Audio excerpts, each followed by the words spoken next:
What's up, Herminators? Welcome back to Herminating the Meta. So last video I announced a giveaway. This video I'm going to announce the winner of that giveaway. His name is called Sam Bullion. Congratulations, you just won a $20 Battle.net gift card. So tomorrow I'll contact you through YouTube to give you your code so that you can redeem it on the Blizzard website. And once again, congratulations. And for the people who did not win, don't worry because I'm going to have a lot more giveaways in the future. Starting from my next video, I want to do something a little special for my subscribers. I'm going to post the top 5 most active members on my channel. The reason why I'm doing this is because I appreciate you guys always watching, liking, and commenting on my videos. I want you guys to be recognized for that, and it's just a little thank you from me, so I want to give you a little shout out.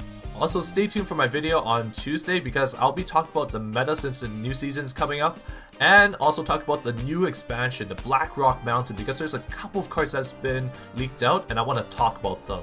But without further much ado, we're going to talk about Gaara's Pinnacle Shaman deck. The reason why we're talking about this specific Shaman deck today is because this Shaman deck is fairly unique. The most notable difference compared to other Shaman decks is the 5 drops that it plays. It runs 2 Anti-Heal bots and 2 Bomb Lobbers.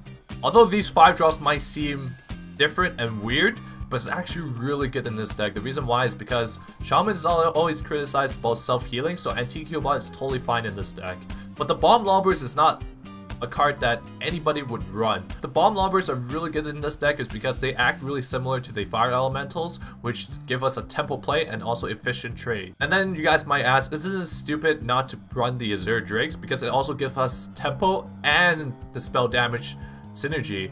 Well, in this deck, we don't really have a lot of spell damage to synergize with because the only 2 spells we have is like Earthshock and Lightning Storm, and especially we only run 1 copy as well. And we also compensate the Azure Drake's card draw with Gnomish Inventor, so it's actually not that bad replacing Azure Drake with those 5 drops. So I've been playtesting this deck quite a bit. I can say that this deck gets pretty wrecked by aggro matchups, so I substituted 1 Harvest Golem for 1 Zombie Chow, which is really good because we can fend off a lot of early aggression with the Zombie Chow. So how do we play this deck? We literally just gain board control and try to whittle down our opponents until they lose.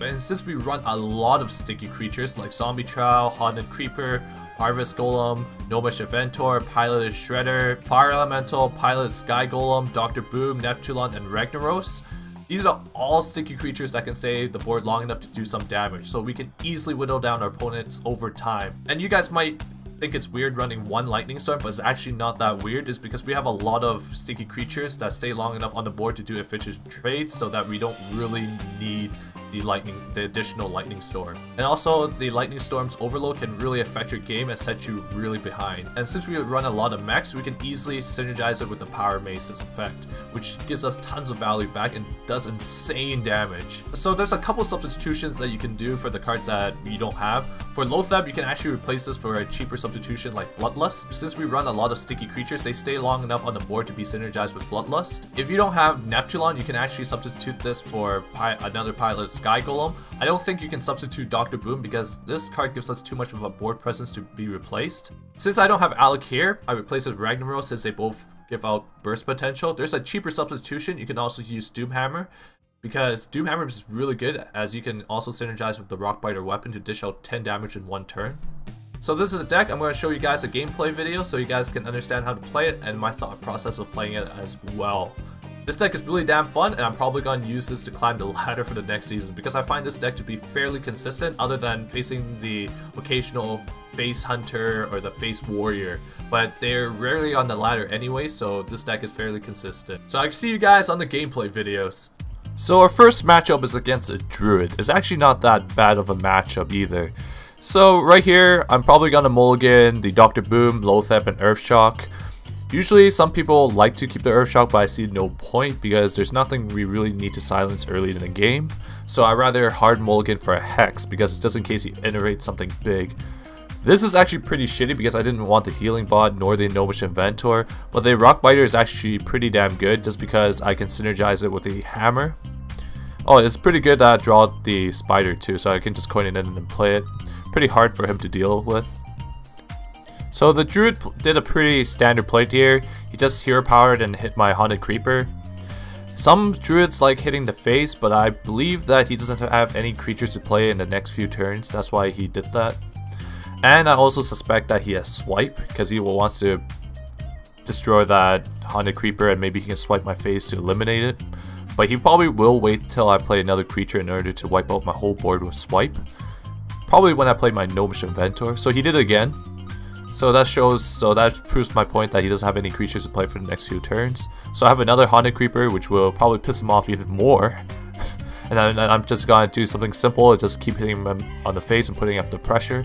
Right now, I thought he did something a little weird. He didn't silence my Haunted Creeper, but he dealt 2 damage with it. This really means that he has swipe, because he's waiting for me to play another creature so that he can wipe my whole board with it. So even knowing that he has swipe, because he gave a lot of hints that he had swipe, I played a Gnomish Inventor anyways because I want to develop the board. And what I can do is that I can trade it in my 1/1s so that his swipe would be less efficient and he probably won't swipe this board, because if he does swipe this board, I don't really care about it because he wasted on a pretty weak board because it's only 2 creatures, right? And swiping it gives me tons of value. So using his hero power here, I assume that he doesn't have a lot of creatures. He probably had the Force of Nature and Savage War combo. And he Wild Growth. This is actually pretty huge because I think he's either gonna play Dr. Boom next turn or just waiting to play something really big. So I'm just gonna do something really simple here. I'm just gonna develop the board. If he plays anything big like Dr. Boom, I can just hex it. This is really weird because he rafted me right here, and because I'm pretty sure he has something pretty big. Or why would he play Wild Growth last turn? And now he plays his Sludge Belcher that he had from last turn, which makes it 10 times even more weird. I think this guy's misplaying left and right. Right now I'm just gonna play my Hammer with my Rock Biter so I can remove that creature very easily.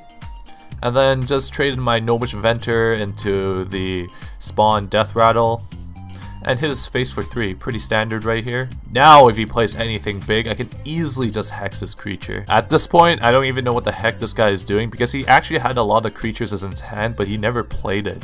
How I know this is because he's playing those creatures on his left hand side of his hand, so I know he is not top decking these cards and should have played his taunts earlier.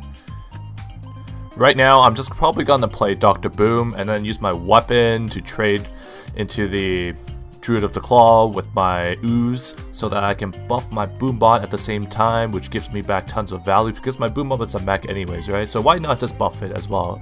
And then I just hit my Gnomish Inventor into the face. So I got really lucky here. MC Tech didn't take one of my best creatures, and luckily it wasn't Dr. Boom. If it was Dr. Boom, I'd be pretty damn sad. But if I were to play around MC Tech, I would have played a Fire Elemental instead of Dr. Boom, and I think that's what I should have done because I forgot that Druids run MC Tech. Damn, so he was holding on to Big Game Hunter too, but it's really no big deal because we can easily clear his board with the cards in our hand. Since I'm clearing out his whole board, it means I'm attacking the Boombot too, so I'm going to put a totem up here so I can soak some damage just in case. So it's pretty nice. Boombot hit the totem. Now I can just easily use my Fire Elemental to clear the MC Tech. Now that was some easy board clear right there. So now you can see how strong this Shaman deck really is. It relies a lot on tempo, and this deck has so much efficient removal, it's not even funny. Okay, so he was saving Swipe because that was the card on his most left hand side. And since he's using his hero power to clear out my Fire Elemental, that means he doesn't have any efficient removals or Keeper of the Grove because that 6 damage is huge to his face. So since we always want board control, I would want to clear that Pilot Shredder. So what I'm going to do is push my Boombot into it, and then gonna use my weapon to clear whatever it spawns. And luckily that wasn't a Millhouse Mana Storm, or it would have been really pissing because I can't clear with my weapon. Okay, so this guy top decked the Swipe, which is no big deal because I still get another creature, and this is even worse because it has 5 health, which is harder for him to take out. And let's see what he's gonna play here. So he played Druid of the Claw, which is not really a big deal because with the cards in our hand, it can easily be removed. Especially now I have Bomb Lobber, since now I can trade in my Murloc into it and use my Bomb Lobber. So yeah, this is exactly what I did. I just Bomb Lobber, traded in my Murloc, and played my Antique Healbot. I don't really use my weapon here because just in case he plays something that I can't remove efficiently, so I'm going to save the weapon to remove things. There's no reason not to use my face to do efficient trades because I have another Antique Healbot to heal me up. And he played Ancient of Lore, which is pretty bad, and he top decked that card too, which is really unfortunate of me. So he's gonna gain card advantage over me, but I do have a solid board. Well, not anymore since he pinged it off. And now he's gonna innervate something, so it provides him a stronger board. Now I really have to be worried. I have to remove that Ancient of Lore as fast as possible. I might even use Hex here, but I believe I'm gonna save Hex for something else. So I'm gonna trade with my Bomb Lobber and use my weapon to buff up my Antique Heal Bot. I would rather buff the Antique Heal Bot than my Harvest Golem just so I have a stronger board for all my creatures. So I'm spreading out the damage and health. So apparently he does have the Force of Nature combo, which was expected because he was holding to 2 cards for the whole time and not playing them. And one of them is probably Savage War as well. But right now he's using Force of Nature to clear, which is pretty good for us. It means that he is behind. But the bad thing here is that if he entirely clears out my board, it's really hard for me to come back because I don't really have another creature to put out on the board. And I don't really want to give him Zombie Chow since he's so low health already. And I really want to burst him down. So he is trying to clear out my entire board here. But no, he left out a Heal Bot, which is pretty good. Oh, and I have Earthshock here, so I can easily clear out that creature. And I'm not going to play the Zombie Chow here. I'm going to risk it just because I don't want him gaining that 5 health, which could be huge. So I'm just going to attack with the Heal Bot right here. So he healed himself with the Ancient of Lore, so he created quite a good board for himself because he also plays Zombie Chow to do efficient trades because he can easily get past that taunt and use the Ancient of Lore to trade my Heal Bot if I don't play anything else. I think this is a good time to Hex the Ancient of Lore. Yep, this is especially a good time to Hex the Ancient of Lore. So I'm going to use the Flame Tongue Totem to push some damage to the face so I can threaten lethal. And I'll Hex the Ancient of Lore because why not? He has very few cards in his hand and I don't think that card can give him a comeback unless that's Deathwing. Then I screwed up if that was Deathwing. And that Healing Totem is huge because he has to use the Zombie Chow to get through the taunt rather than his hero power.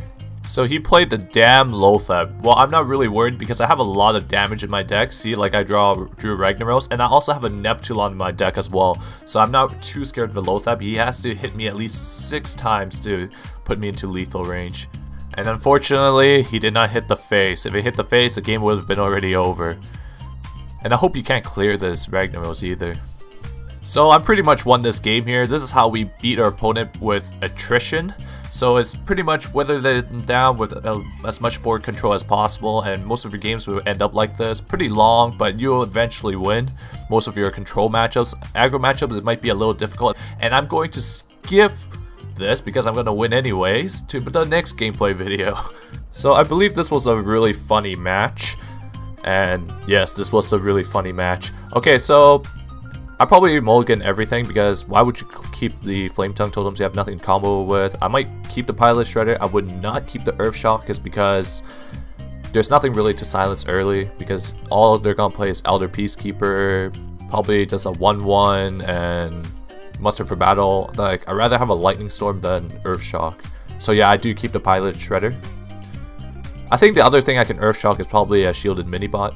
So this is a better hand. At least we got like a weapon to do efficient trades, like against an Elder Peacekeeper or Zombie Chow. So the hammer is pretty nice.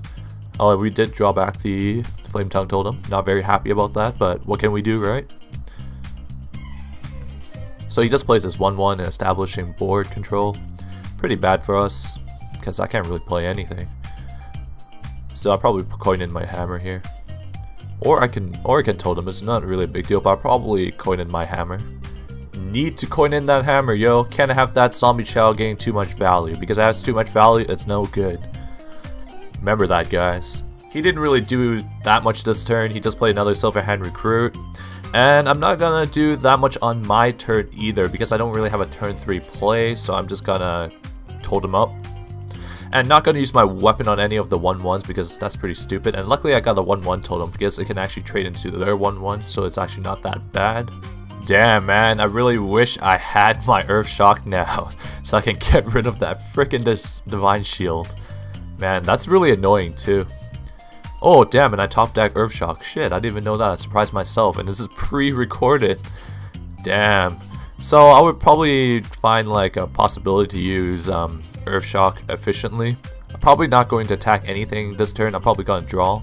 Yes, I believe that is what I'm going to do.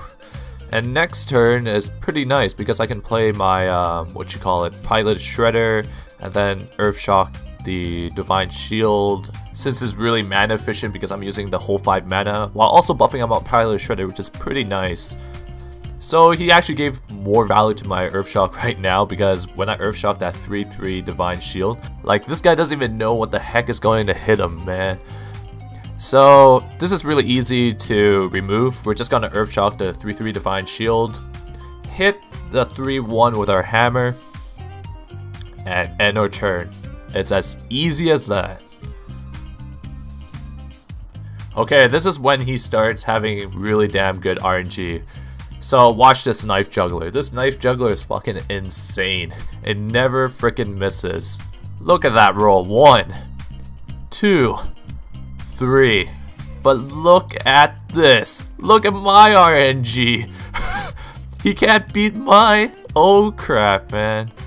So yeah, I pretty much set him really behind because he's actually low on cards, especially when I play the Pilot Sky Golem, which is pretty insane because it's pretty hard to take down. So I'm pretty much ahead on board right now because of the Doomsayer. Man, my RNG is so damn good today. And also he doesn't have Elder Peacekeeper to answer it, so I'm pretty good right now. Pretty damn good.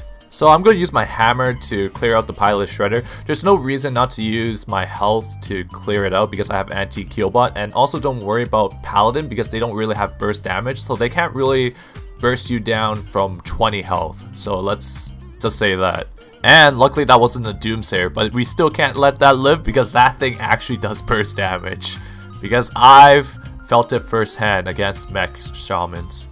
So it's pretty good here. We got the healing totem, so he can't trade off the Sky Golem with the 1/1 Silverhand Recruit, so he has to spend more resources on it. He probably has to use like a Consecrate to clear this board efficiently, or he needs to trade the Silverhand Recruit plus the Life's Justice into my Sky Golem, but he will be taking a lot of damage from that. So as we expected, he used all his resources to take out my Sky Golem. He used his Life's Justice and the Silverhand Recruit, so he took a huge 6 damage to his face. And we can easily handle the Sludge Belcher because we have Flame Tongue Totems and Rockbiter Weapon. We are not going to use Hex on the Sludge Belcher because we're going to save that for Tyrion because that's more of a threat. You probably play Sludge Belcher just to test if I have Hex or anything like that. And we're gonna play the anti-Keelbot so that we can buff it up with our hammer to give us a little bit more value. And we need HP anyways, right? So there's no point of not doing. And we're gonna use a Rockbiter Weapon to clear out that Sludge Belcher at once, rather than using our creatures. And then we're probably gonna use the Flame Tongue Totem there to use our Healing Totem to clear out that Sludge. And then all we're gonna do is just do efficient trades. I'm probably gonna use the Spider to take out the Silverhand Recruit just in case he has the Quartermaster. And then I'm going to use the 4/1 to hit him in the face. I don't really care if he uses Life's Justice to hit my Mini-Mage just because he's going to take an extra 4 damage, so it doesn't really matter to me. He probably needs Consecrate or Equality Consecrate to clear out this board efficiently. And as we anticipated before, we saved our Hex for Tyrion, which secures us the win. So it doesn't really matter right now, so we pretty much won the game. So if you guys want more videos of matchups, just let me know in the comments below and I'll definitely do more. And if you find this useful, please like, comment, and subscribe because it will really help me out. And I'll see you guys next time. Herminator, stay gold.